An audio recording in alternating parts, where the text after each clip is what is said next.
बन चुका है। राहुल और तेजस्वी के मंच से पीएम को गाली देने का विरोध बीजेपी कर रही है। खुद गृह मंत्री अमित शाह ने मोर्चा संभाल लिया है। उधर कांग्रेस भी इस पर खुलकर बोलने से बच रही है। पीएम पर किए विवादित बयान पर क्या हालात है बिहार में, दिखाते हैं आपको इस खास रिपोर्ट में।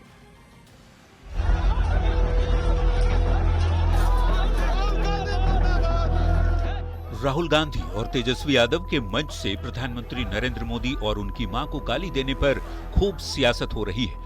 पीएम मोदी को अपमानित करने पर आग बबूला हुई बीजेपी राहुल और कांग्रेस पर चौतरफा हमला कर रही है। खुद गृह मंत्री अमित शाह ने मोर्चा संभाल लिया है।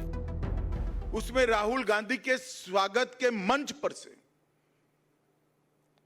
नरेंद्र मोदी जी की स्वर्गीय माता जी के लिए अपशब्द बोलकर सबसे घृणित काम कांग्रेस के नेताओं ने किया। मोदी जी जब से मुख्यमंत्री बने तब से सोनिया जी, राहुल जी, मणिशंकर अय्यर, दिग्विजय सिंह, जयराम रमेश, रेणुका चौधरी, हर कांग्रेस नेता ने मोदी जी के लिए अपशब्द कहे कि जरा भी शर्म बची है तो मोदी जी की, उनकी स्वर्गीय माता जी की और देश की जनता की जरूर माफी मांगे। अमित शाह आरोप लगा रहे हैं कि बिहार चुनाव में मुद्दा विहीन हो चुकी कांग्रेस निम्न स्तर की राजनीति करने पर उतर आई है। राहुल एंड कंपनी जितनी गाली देगी उतना ज्यादा कमल खिलेगा। प्रधानमंत्री को गाली देने पर सीएम नीतीश ने भी आपत्ति जताई है। सोशल मीडिया पर नीतीश ने लिखा, दरभंगा में वोटर अधिकार यात्रा के दौरान कांग्रेस पार्टी और आरजेडी के मंच से पीएम मोदी और उनकी माताजी के विरुद्ध अभद्र भाषा का प्रयोग किया गया। ये अत्यंत अशोभनीय है, मैं इसकी निंदा करता हूं।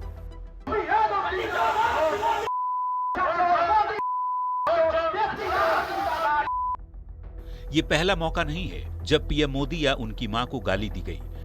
कांग्रेस के पूर्व अध्यक्ष राहुल गांधी हों या सोनिया गांधी या फिर मौजूदा पार्टी प्रेसिडेंट मल्लिकार्जुन खड़गे, किसी ने पीएम को नीचा आदमी बताया तो किसी ने रावण, किसी ने जहरीला सांप कहा तो किसी ने मौत का सौदागर। इस पर पीएम खुद अपनी पीड़ा भी व्यक्त कर चुके हैं, वो भी सुनिए।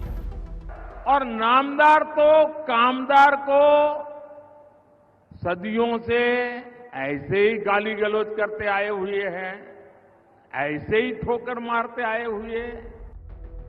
पीएम को गाली देने पर बैकफुट पर आई कांग्रेस अब सफाई दे रही है। पार्टी महासचिव सचिन पायलट सफाई दे रहे हैं कि प्रधानमंत्री को गाली देने वाले रिजवी उर्फ राजा से कांग्रेस का कोई संबंध नहीं है। मैं उसकी निंदा करता हूं, उसकी भर्त्सना करता हूं। कांग्रेस पार्टी का उससे कोई लेना देना नहीं था। राहुल गांधी के वोटर अधिकार यात्रा के मंच से पीएम को गाली देने के बाद कांग्रेस चारों तरफ से घिर चुकी है। बीजेपी हमलावर है और कांग्रेस पूरी तरह बचाव की मुद्रा में आ गई है। हालांकि हर किसी को इंतजार है कि पीएम के अपमान पर राहुल की चुप्पी आखिर कब टूटती है। पटना संवाददाता आनंद अमृतराज और बेतिया रिपोर्टर मुन्ना राज के साथ ब्यूरो रिपोर्ट, न्यूज़ 18।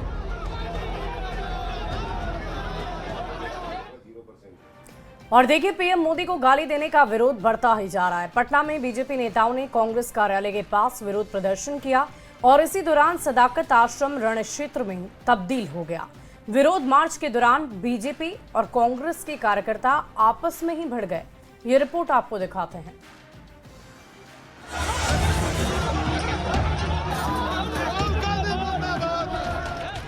प्रधानमंत्री नरेंद्र मोदी और उनकी मां को गाली देने की सियासी लड़ाई शुक्रवार को हाथापाई पर उतर आई।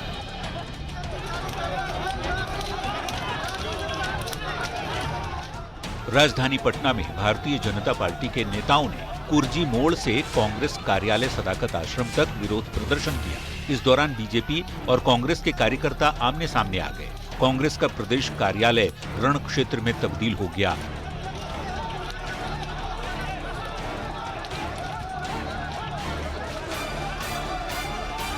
जमकर रोड़ेबाजी और पत्थरबाजी हुई।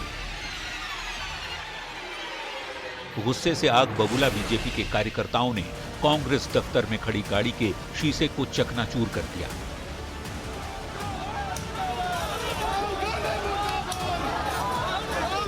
पटना में कांग्रेस और बीजेपी के कार्यकर्ताओं में जबरदस्त भिड़ंत हो गई। दोनों तरफ से लाठी डंडे चलने लगे। आसमान से ईंट पत्थर की बारिश होने लगी। राहुल और तेजस्वी के मंच से पीएम मोदी के लिए आपत्तिजनक शब्दों का इस्तेमाल करने के लिए पटना से दिल्ली तक आक्रोश है। बीजेपी के नेता जगह जगह प्रदर्शन कर विरोध जता रहे हैं। महिला मोर्चा की नेता सड़कों पर उतर चुकी हैं। बीजेपी के केंद्रीय मंत्रियों का गुस्सा भी चरम पर है। कहा गया है कि जहां माता का अपमान हो वहां विनाश होता है। अपमान करने वाले का विनाश निश्चित है। अगर मैं होता तो जुबान खींच लेता उस मंच पे जाकर के। बीजेपी नेता राहुल गांधी और तेजस्वी से माफी मांगने को कह रहे हैं। आरोपी के खिलाफ कार्रवाई की मांग हो रही है। गुरुवार की रात दरभंगा पुलिस ने आरोपी को गिरफ्तार कर लिया है। आरोपी रिजवी उर्फ राजा सिंहवाड़ा के भोपुरा का रहने वाला है। पीएम को गाली देने के मामले में पटना के गांधी मैदान और कोतवाली थाना, दरभंगा के दलसिंह सराय और सिमरी थाने में केस भी दर्ज किया गया है। ये लोग हताश हैं राहुल जी की लोकप्रियता से, घबरा के और इस तरह का कुत्सित मानसिकता से ये सब काम कर रहे हैं। प्रधानमंत्री और उनकी मां को गाली देने का आरोपी रिजवी उर्फ राजा सलाखों के पीछे पहुंच चुका है। पीएम को गाली देने के मामले में एक ओर सियासत हो रही है तो दूसरी ओर पुलिस अपना काम कर रही है। कांग्रेस इस पर खुलकर बोलने से बच रही है, जबकि बीजेपी और इसके सहयोगी सियासी चढ़ाई का मूड बना चुके हैं। दरभंगा रिपोर्टर विपिन दास, पटना संवाददाता शैलेंद्र और धर्मेंद्र कुमार के साथ ब्यूरो रिपोर्ट, न्यूज़ 18। और जमुई से बड़ी खबर है, जहां गणेश विसर्जन के दौरान पथराव हो गया। दो पक्ष के लोग आपस में भिड़ गए। कहासुनी के बाद ईंट पत्थर चले। पथराव के बाद अफरा तफरी का माहौल रहा। सूचना के बाद मौके पर पुलिस पहुंची। पुलिस ने मामले को शांत करा दिया है। घटना स्थल पर पुलिस बल की तैनाती कर दी गई है। नीमारंग मोहल्ले की घटना सामने आई है, जहां गणेश विसर्जन के दौरान ये पथराव हो गया, जिसके बाद से मौके पर पुलिस पहुंची। फिलहाल मामले को शांत करा दिया गया है। दो पक्ष के लोग आपस में भिड़ गए थे और ईंट पत्थर भी इस कहासुनी के बाद चला। नीमारंग मोहल्ले की घटना सामने आई है। केसी कुंदन हमारे साथ न्यूज़ 18 संवाददाता फोन लाइन पर। केसी, अभी हालात कैसे हैं? जी अभी बता दूं कि देर रात तक पुलिस वहां पर जमी रही और जैसा कि वहां पर एसपी और डीएम भी मौके पर पहुंचे थे और लोगों को शांत कराया और जो प्रतिमा विसर्जन की जो प्रक्रिया थी वो भी पूरी कर ली गई थी देर रात। और उसके बाद पुलिस कैंप कर रही है और हालात काबू में है। और बताया जा रहा है कि सड़क निर्माण को लेकर विवाद हुआ था और विवाद उसी रास्ते से जब प्रतिमा विसर्जन के लिए जा रहा था उसी दौरान कहासुनी हुई और कहासुनी के बाद पथराव हुआ था। हालात पर काबू पा लिया गया है, नियंत्रण में, और साथ ही दो लोगों को हिरासत में लेकर पुलिस आगे की कार्रवाई कर रही है। जी चलिए, शुक्रिया इस अपडेट के लिए आपका। और दरभंगा में कांग्रेस के मंच से पीएम मोदी को गाली पर बीजेपी सांसद रविशंकर प्रसाद और संजय जायसवाल ने जमकर विरोध किया है। उन्होंने राहुल और तेजस्वी यादव पर घटिया राजनीति करने के आरोप लगाए। साथ ही ये भी कहा कि देश की जनता इन्हें माफ नहीं करेगी। बिहार की जनता पीएम के अपमान को माफ नहीं करेगी और इस बार चुनाव में जरूर सबक सिखाएंगी। हम इसके बहुत ही भर्त्सना करते हैं। बिहार की जनता बहुत जवाब देगी। इस तरह के क्रूर हमले का पुलिस कार्रवाई करेगी। इस विषय को पूरे प्रदेश में बहुत गंभीरता के साथ हम रखेंगे। देखो मित्रों, सोचने की बात है। एक तरफ हमारे प्रधानमंत्री की मां का अपमान, और आज नीतीश बाबू की सरकार में देखिए कि 2,70,00,000 परिवार हैं तो हर महिला को 2 लाख और 10,000 रुपया एडवांस देने की का निर्णय किया गया है। तो सोचने की बात है। आजीविका दीदी को भी आप देखते हैं तो एक तरफ माताओं बहनों का ये अपमान और एक तरफ प्रधानमंत्री की मां का अपमान, ये बिहार देख रहा है और इसका जबरदस्त जवाब दिया जाएगा। और 1,500 वर्षों तक बिहार ने अफगानिस्तान से लेकर के इंडोनेशिया तक शासन किया, लेकिन एक उदाहरण आपको नहीं मिलेगा कि बिहार मगध साम्राज्य के किसी भी राजा ने किसी महिला को अपमानित करने का कार्य किया। आज राहुल गांधी जी और तेजस्वी यादव जी जिस भाषा में बात कर रहे हैं और उनके से सीख करके उनके द्वारा बढ़ावा देने के कारण जिस भाषा में उनके लोग बात कर रहे हैं, यह बहुत ही निंदनीय है। जिस प्रकार की भाषा का प्रयोग माननीय प्रधानमंत्री जी की माता के लिए हुआ है, यह जितनी भर्त्सना की जाए कम है और देश इन लोगों को सबक सिखाएगा। समस्तीपुर के उजियारपुर में जनसुराज की तरफ से बिहार बदलाव यात्रा कार्यक्रम के तहत जनसभा का आयोजन किया गया।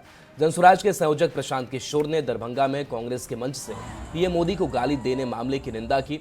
उन्होंने साफ कहा कि पीएम को गाली देना सही नहीं है। आरोपी के खिलाफ कड़ी कार्रवाई के साथ जिसके मंच से गाली दी गई उसे भी माफी मांगनी चाहिए। सभा में पद पर बैठा है, वो सिर्फ नरेंद्र मोदी व्यक्ति नहीं है, किसी दल के नेता नहीं, वो देश का प्रधानमंत्री है, देश के प्रधानमंत्री है। उनके मां को गाली देना सार्वजनिक मंच से ये कहीं से भी सही नहीं है और अगर किसी ने दिया है तो उस पर कार्रवाई होनी चाहिए। जिसके मन से दिया गया है उनको माफी मांगनी चाहिए, नहीं करना चाहिए। आप राजनीतिक विरोध है, विरोध होना चाहिए। दरभंगा से एक बड़ी खबर आ रही है, जहां कार्यकर्ता सम्मेलन में केंद्रीय मंत्री गिरिराज सिंह ने विवादित बयान दे डाला। मंच से उन्होंने मौलानाओं से दो टूक कहा कि मस्जिद का उपयोग राजनीति के लिए ना करें। अगर सरकार अच्छा काम करती है तो साथ देना धर्म का काम है। उन्होंने साथ ही कहा कि मौलाना योजनाओं का लाभ लेंगे पर मोदी जी नीतीश जी को वोट नहीं देंगे।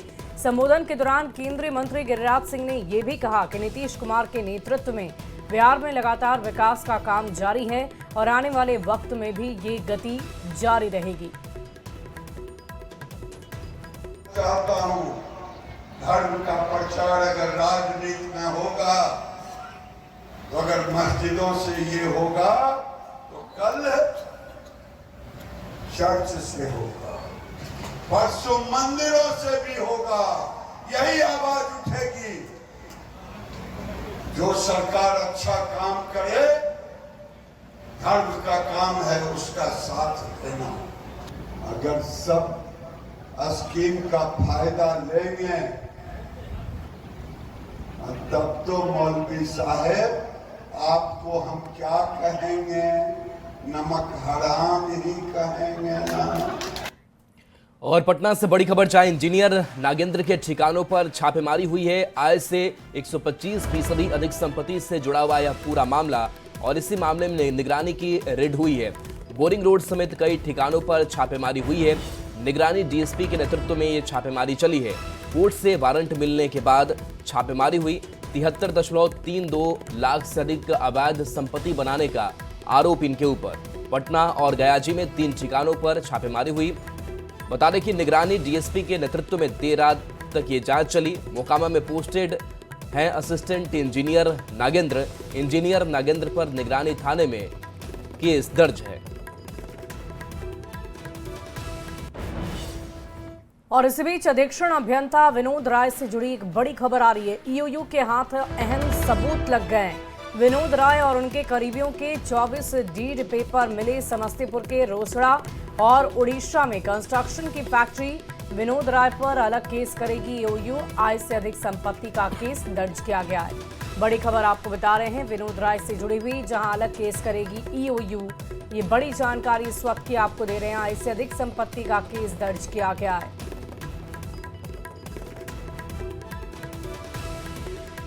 और इस पूरी खबर के अधिक जानकारी के साथ न्यूज 18 संवाददाता पटना से हमारे साथ अमित फोन लाइन पर जुड़ गए। अमित, क्या कुछ जानकारी है? 24 डीड पेपर भी सामने आए हैं। समस्तीपुर और उड़ीसा में फैक्ट्री की खबर आई है। अब आगे क्या कुछ कार्रवाई होगी?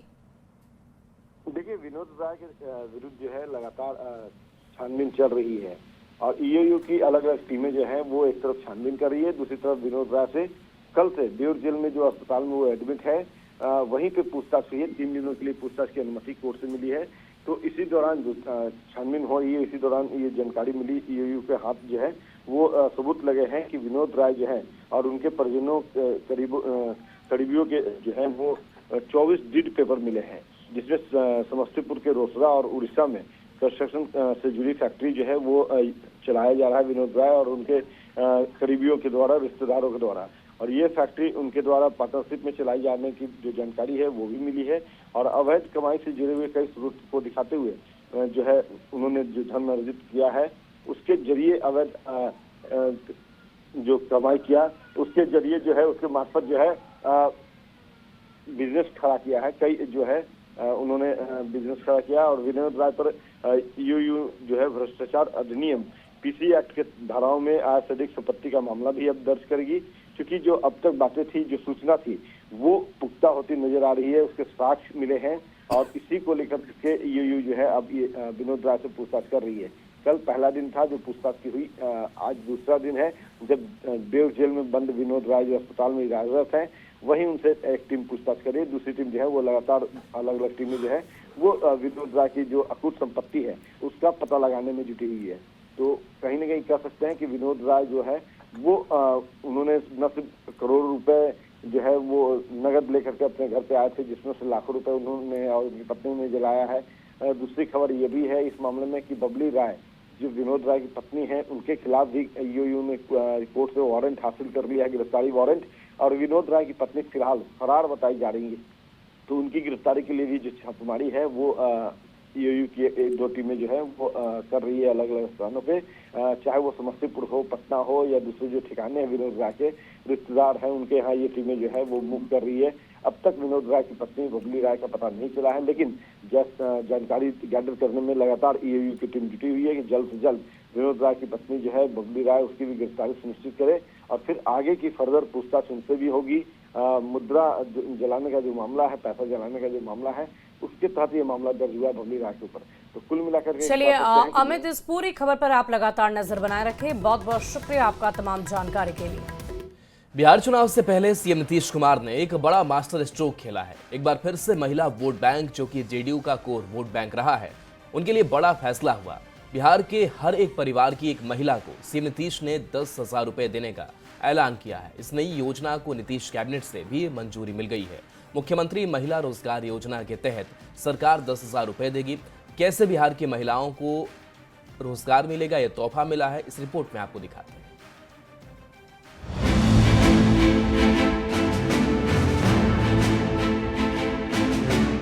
चुनावी साल में बिहार में महिलाओं की बल्ले बल्ले हो गई है। विधानसभा चुनाव से पहले मुख्यमंत्री नीतीश कुमार ने महिलाओं के लिए एक और बड़ा ऐलान कर दिया है। एनडीए सरकार चुनाव से पहले हर परिवार की एक महिला को 10,000 रुपए की आर्थिक सहायता देगी। दोहरी खुशी की बात यह है कि ये कोई चुनावी ऐलान नहीं, बल्कि इस फैसले को कैबिनेट से मंजूरी भी मिल गई है। उसमें मुख्यमंत्री महिला रोजगार योजना, इसकी शुरुआत की जाएगी और सितंबर में आवेदन लेकर पहला किस्त 10,000 रुपया उनके खाते में डाला जाएगा।